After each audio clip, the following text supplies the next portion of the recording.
In the week ahead, market players will be turning their full attention to a highly anticipated referendum on whether Britain remains in the European Union on Thursday. Prior to the referendum, Federal Reserve Chair Janet Yellen's monetary policy testimony in Congress on Tuesday and Wednesday will attract the market's attention. In terms of U.S. data, existing and new home sales as well as durable goods orders will be in focus as traders attempt to gauge the health of the economy.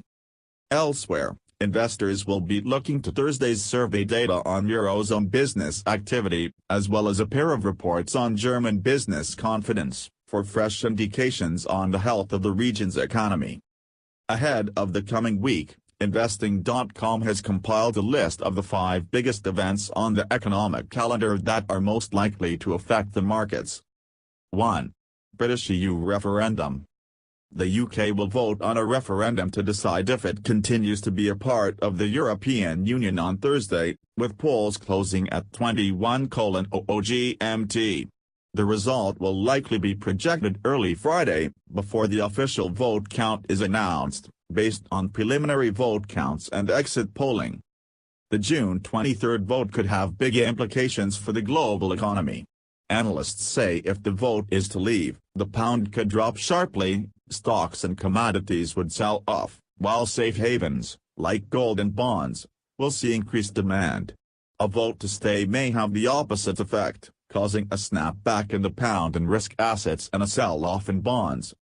Voters in the UK appear to be evenly split on whether to support a departure by the UK from the European Union.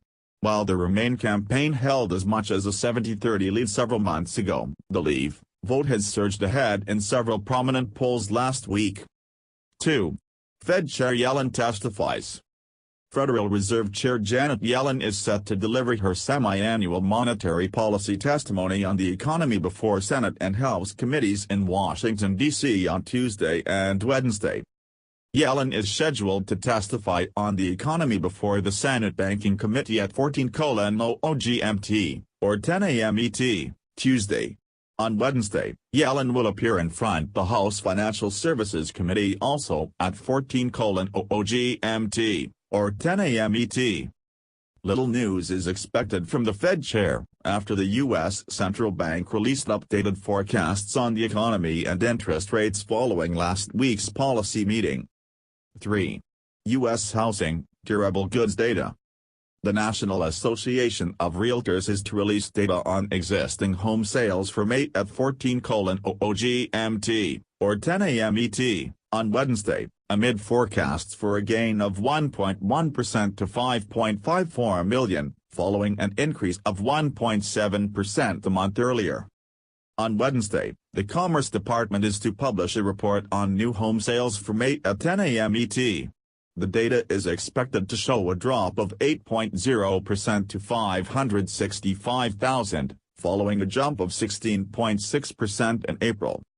The U.S. is to close out the week with the report on May durable goods orders at 12:30 GMT, or 8:30 a.m. ET, Friday. The data is expected to show that orders for durable goods slumped 0.5% last month, following a gain of 3.4% in April, while core orders are forecast to inch up 0.2% after rising 0.5% a month earlier. 4. Flash Eurozone PMIs for June. The Eurozone is to publish preliminary data on manufacturing and service sector activity for June at 08:00 GMT, or 4 a.m. ET, on Thursday, amid expectations for a modest decline. Ahead of the Eurozone PMIs, France and Germany will release their own PMI reports at 07:00 GMT and 07:30 GMT respectively. 5. German business surveys. A pair of reports on June German business sentiment will also be in focus. This institute will publish its German Business Climate Index at 09:00 GMT on Tuesday, while the IFO Research Institute will release its own report at 08:00 GMT on Friday.